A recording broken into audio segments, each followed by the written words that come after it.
Hello Seawolves, welcome back to the show. Sorry there was no show yesterday, but well, suffice it to say, something came up, and you all know that I also, run several different projects and businesses, and I've made it so far every damn day. But yesterday, kind of everything just came together, and lots of different things just landed on my plate, which I just could not avoid. So no show yesterday, but we're back, and let's get started because we do have a lot of great stuff to talk about. But first, of course, the thing that we all, including me, missed very much yesterday. So just pressing the deliciousness right here, getting ready for the sound that is like, I noticed that with this Seawolf mugs, that the sound that you get when you pour coffee into it, it's exactly that same sound of the sea or the water just rushing past the bow of a ship. Don't you find that it sounds just exactly the same? I do. Let's go. Are you ready? Are you ready, wolves? 3, 2, 1. Oh.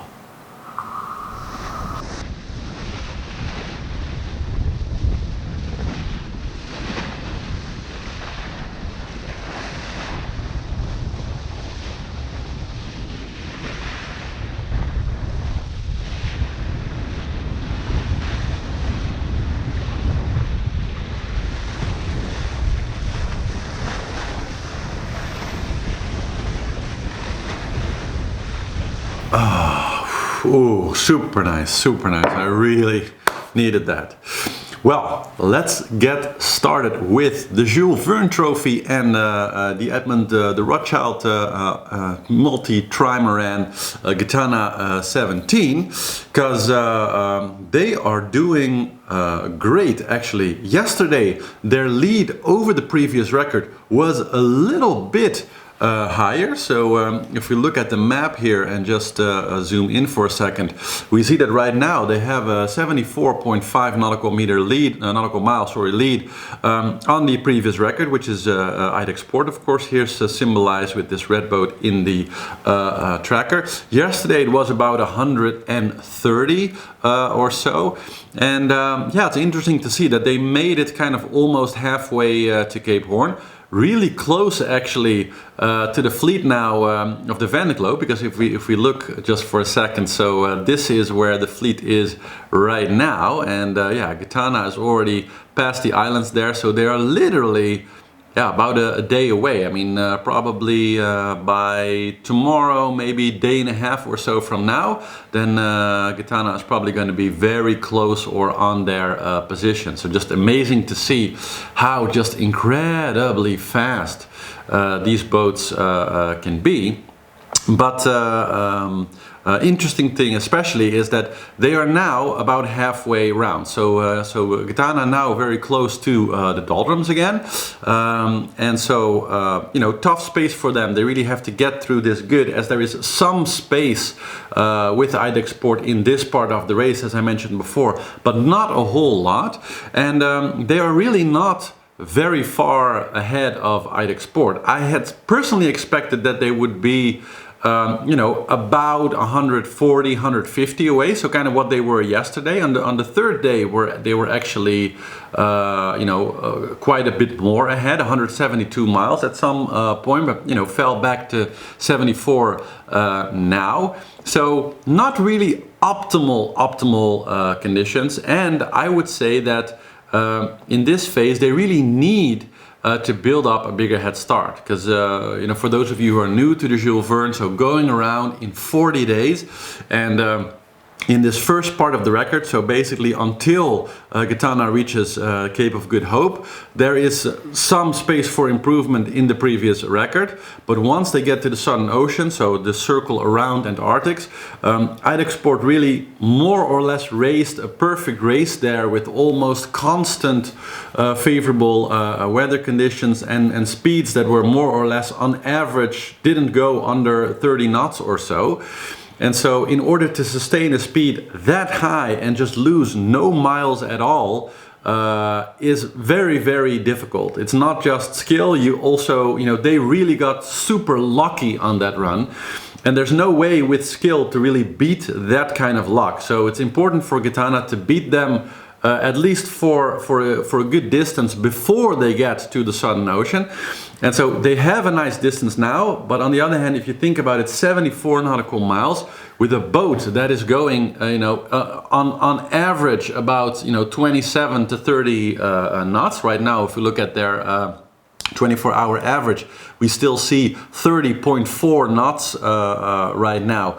And of course they're entering the doldrums now, so now much slower speed, 16.1. But imagine, with their latest 4 hours, 16.8, and 24 hours still 30, so that means that before the last 4 hours they must have gone considerably faster than 16.8 to get to a 30 knot average. So they probably were doing something like 40 knots or so before that. So these boats are incredibly fast, and very important. I would say that for them to really beat this record, they need to build up a better lead. They need to get at least to something like between 200 and 300.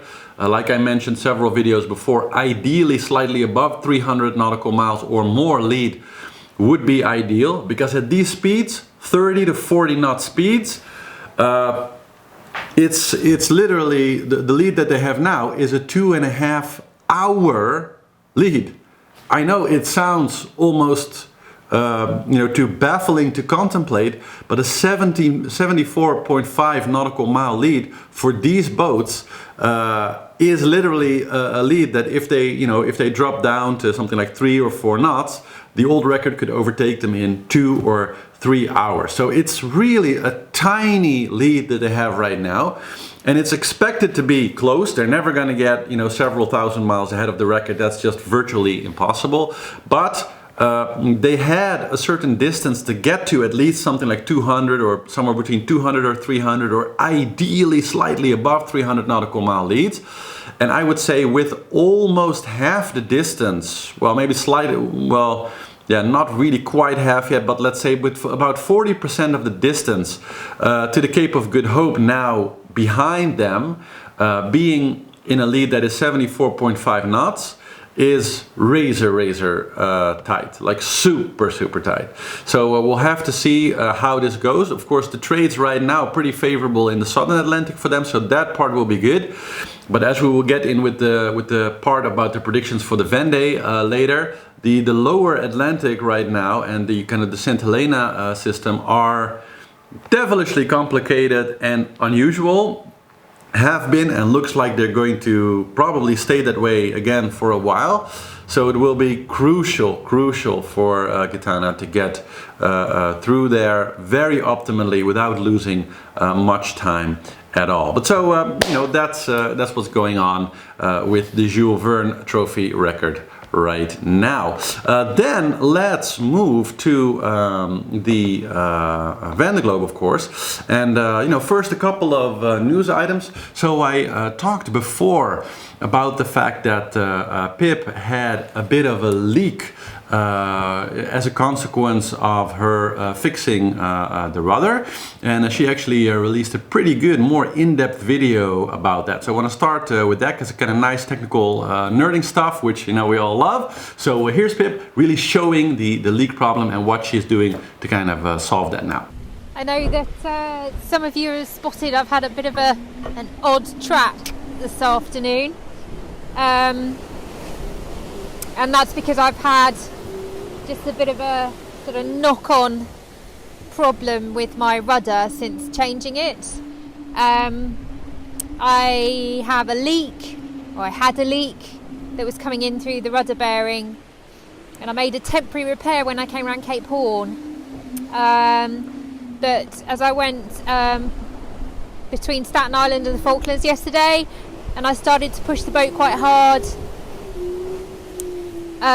the temporary repair failed, and I ended up with 100 litres of water in the back of the boat again, and all night was bailing the back of the boat out. And so I didn't have a choice. I had to go onto the other tack, which took me to the north of the Falklands, and do a repair. I was going to try and film for you while I was making the repair, but because I was wearing a head torch, it was impossible to film at the same time. But what I'll do now is just take you into the back and I'll show you what the problem was. So here we go. In through my favourite hole.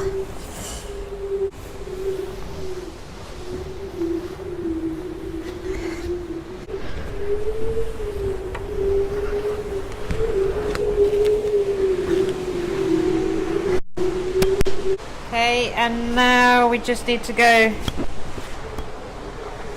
in through the next hole.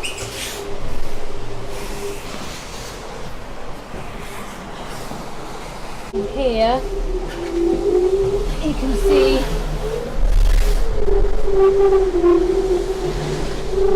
the offending article. So basically the water was coming in through the rudder bearing, and there was a boot on here that stood up to there, and it was just coming over the top of the boot, underneath the boot, and filling this whole area up here. So I had 100 litres of water sloshing backwards and forwards in here, which isn't good. So what I've done today is I've laminated from here up over the boot, and then this is a Kevlar garter which just sort of extends the height above the waterline. So fingers crossed that will now be watertight. It's quite a big bit of work.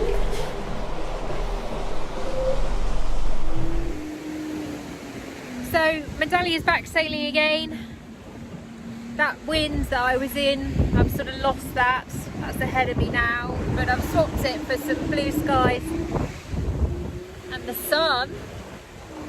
So it's not too bad a trade. I really hope we've sorted the problem now. Really do. But it had to be done. Bitter pill to swallow. Anytime you've got to stop racing and do stuff like that, it's a bitter pill to swallow, but I still have over 6,000 miles to sail. Medallia needs to be strong, I need to be strong. I'm tired. Just gonna get a nice even night in and then get up tomorrow morning and come back fighting. Pretty cool, huh? So we'll get back to Pip and her position and all that stuff a little bit later. Now, of course, let's get to some of the other really great news as I zoom into the map here. And that, of course, is the epic surprise of Louis Burton, who suddenly has worked himself up to a second position. And we all remember not too long ago that Louis was parked next to a little island in the Southern Ocean, trying to deal with several issues on his boat, and was more or less in a position where it could have, ended his race essentially. And it's super cool to see that from, I think, 14th position or 13th position at that point, he was able to fight his way back and really grab his chance in this particular weather. And I have to say, through incredible skill, has worked himself past number 4, 5, 6 to actually get into second position here. So super impressive. Bonjour, bienvenue sous les tropiques à bord de Bureau Vallée. Il fait chaud, il fait beau. Et j'ai même dû sortir ce chapeau ridicule. It does seem that Apivia, as we'll get into later, Apivia is one of the boats, because it's such a modern new beast, that is able to foil about 1 or 2 knots of wind faster than most of the rest. So that gives Charlie Dalin a real edge in this particular situation, where most of the foilers are his only competition now, because they just have really good wind for that. and will have, you know, even better wind for that as they move higher and higher, and the wind comes more from behind the boat. But yeah, at this point, at this wind speed, so very, very crucially, right around the point where they can start foiling or not. We talked about that also before, that most of the boats start to foil at around 13, 14 knots of wind, and then they get this kind of speed bonus of 3, 4, sometimes 5 knots, so they can actually be sailing 16, 17, up to about 19 and a half, 20 knots in 14, 15, 16 knots of breeze.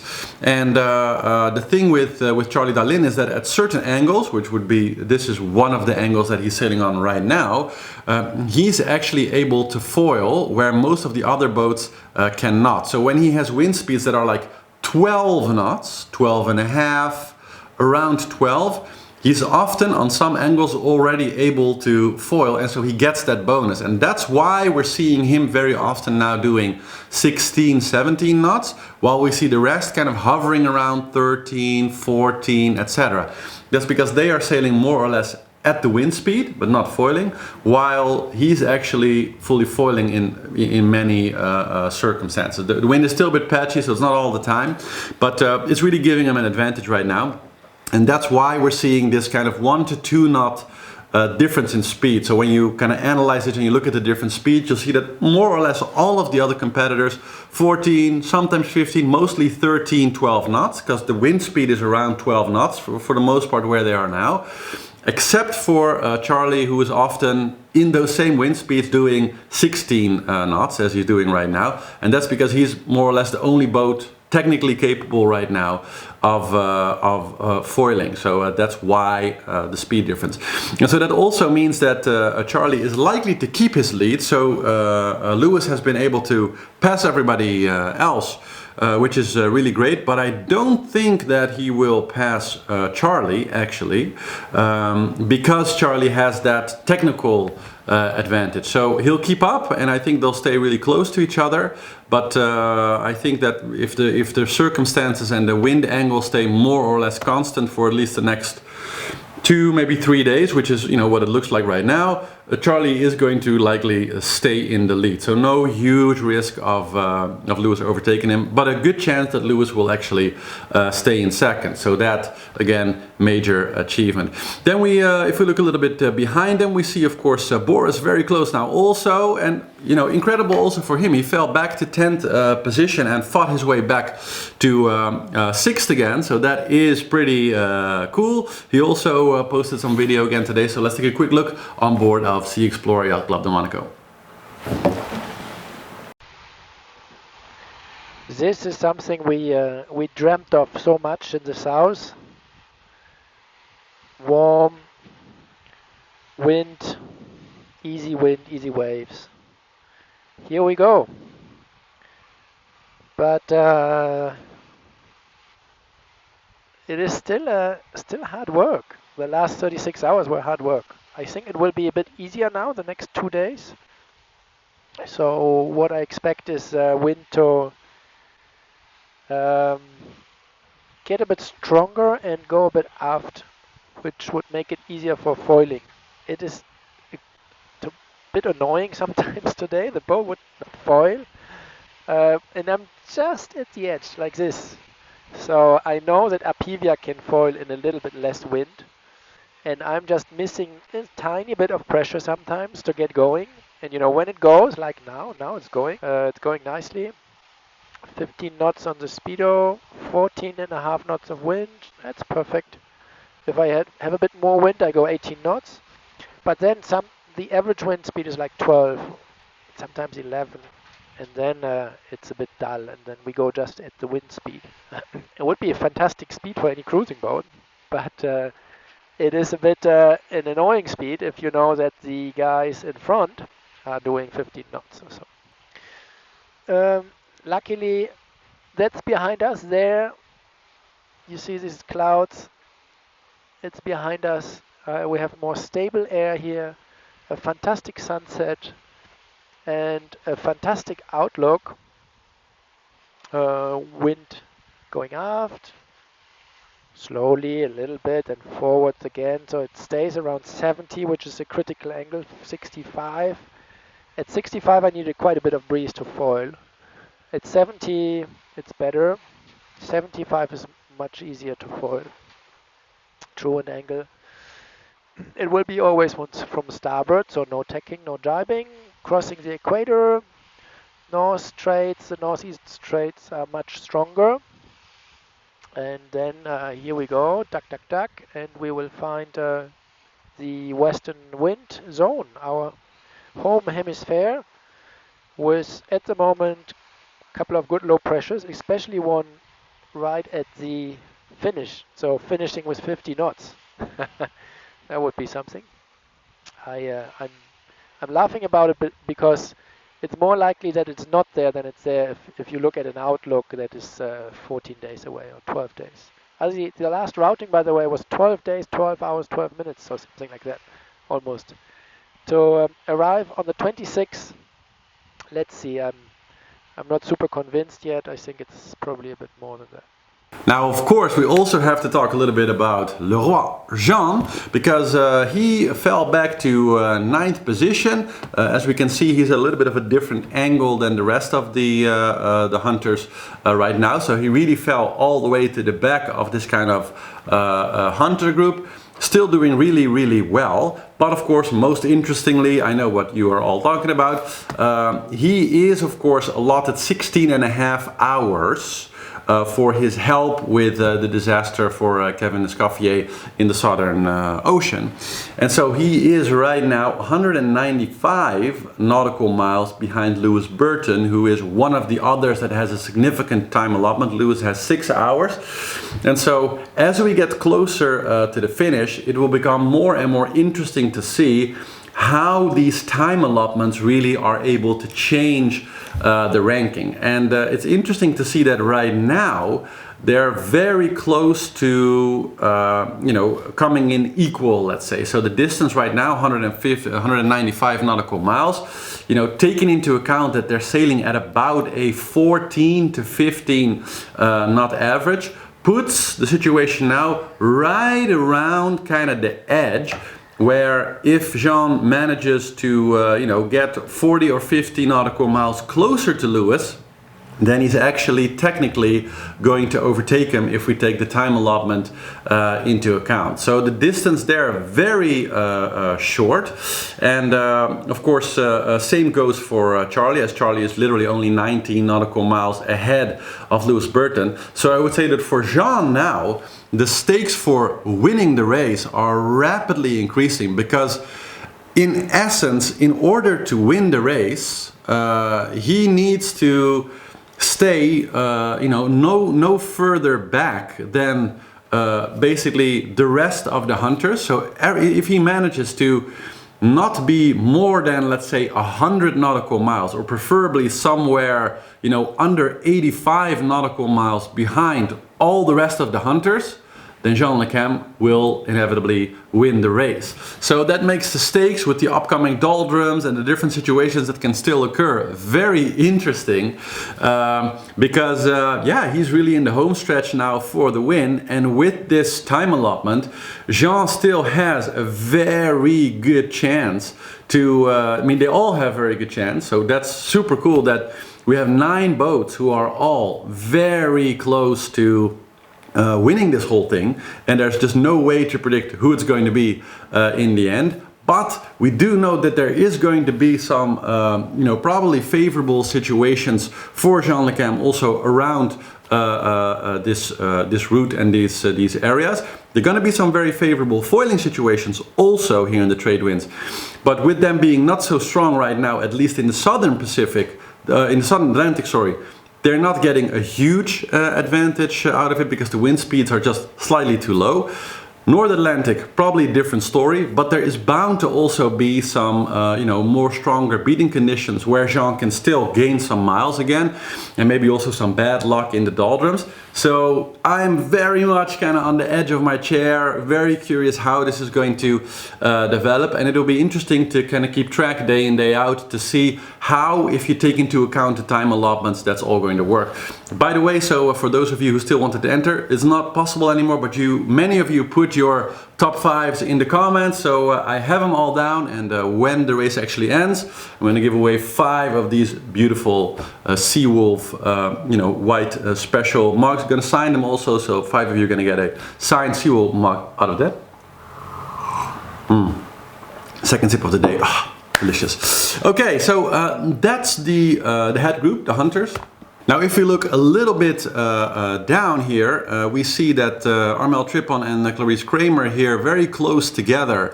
And I see that Armel actually just tagged. It was not so when I started this episode. But very close and much more to the east than they were yesterday. So we can see this very dramatic course that they took to the east.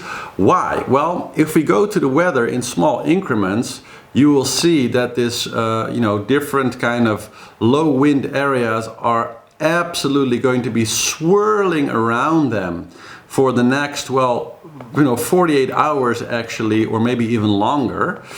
And it's going to be quite a battle for them. So this is kind of by the end of the day, Saturday, that they probably will have fought their way through it. But it looks like, unfortunately, this is going to really negate any of the gains that they've made more or less since Cape Horn.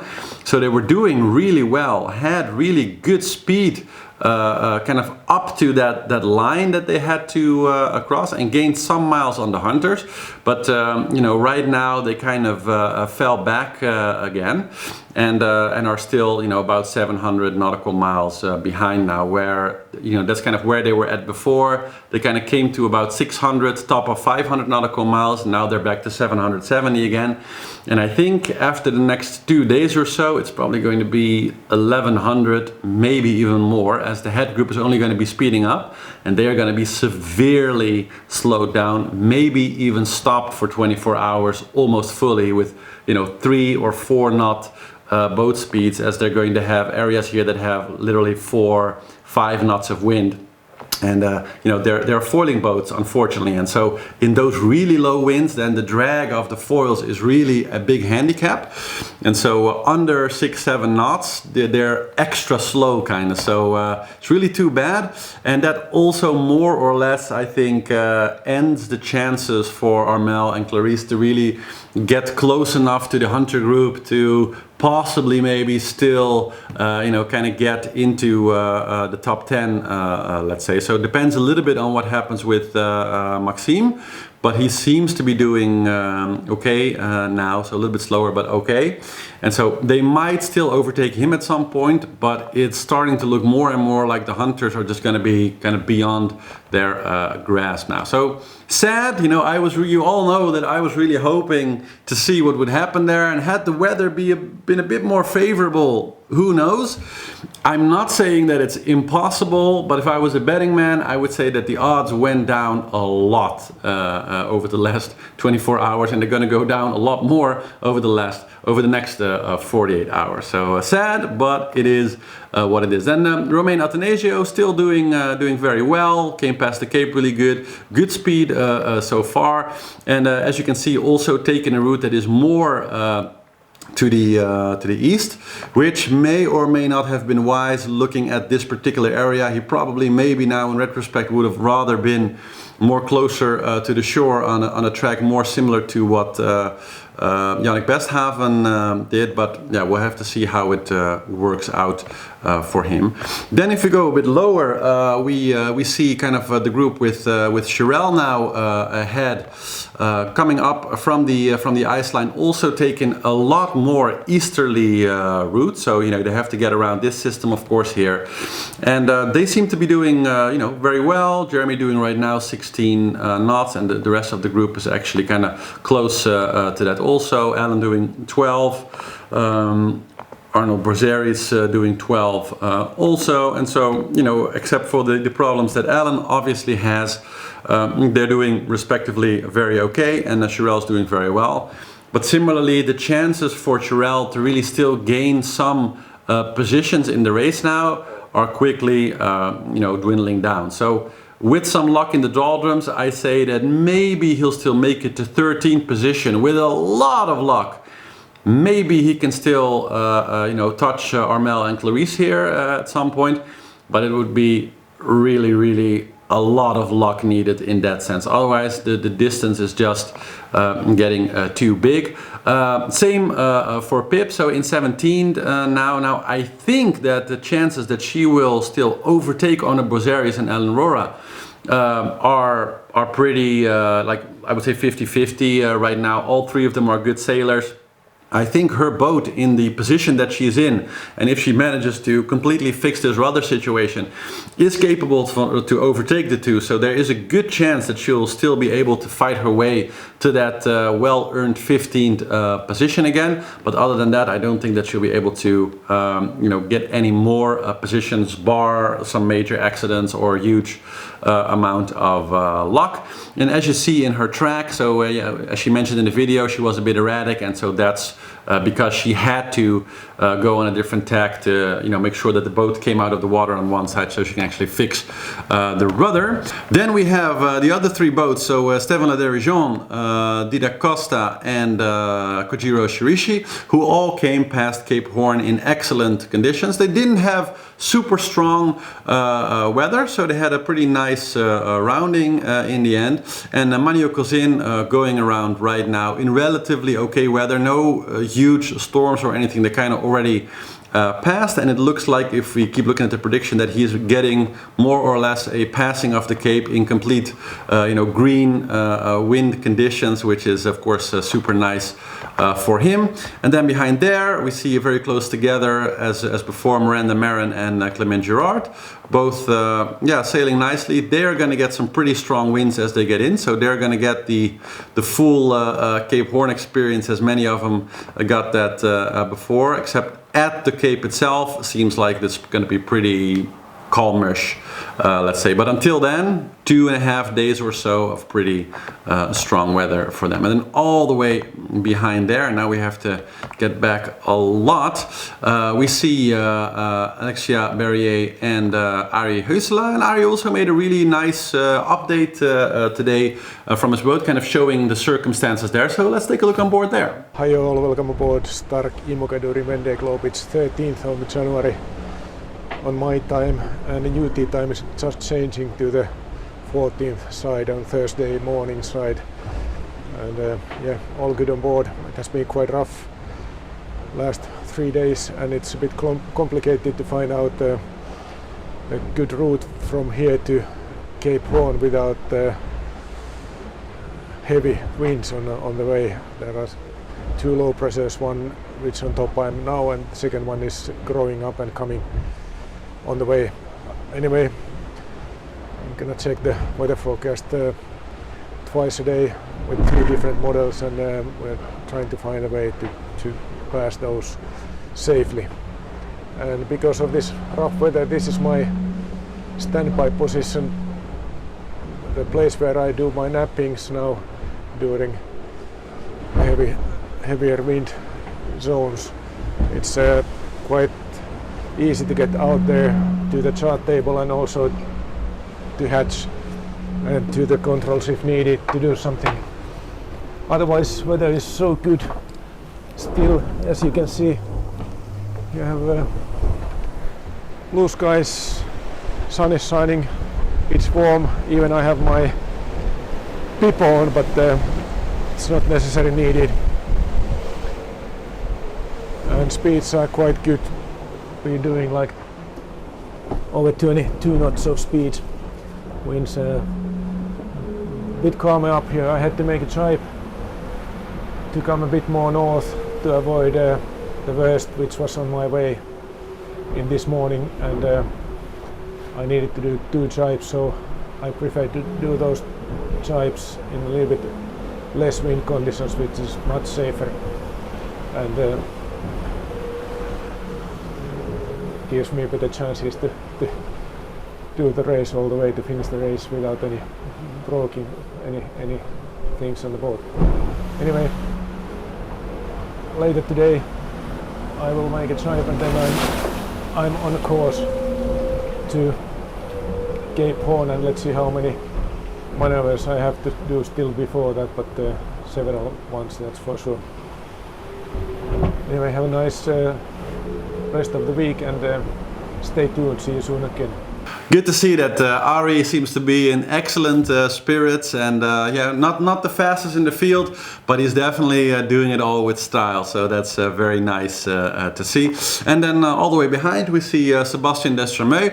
Looks like he had some serious issues with the steering again, as kind of evidenced by his track. I don't exactly know what's up with that, but tomorrow in the show I'm going to dive a little bit more deeper into Sébastien Destremeux, his situations, his troubles, and you know what the plan is for the rest of the race. So more on that tomorrow. And that's it for the update today. No update yet on the Volvo 65 racing day. I'm talking you know, with the team actually after taping this today, so looking forward hopefully to give everybody who emailed in an update via the email on that tomorrow, and maybe I'll also mention in the show. We'll see what happens tomorrow. But that's it for today. Thank you all again very much for watching.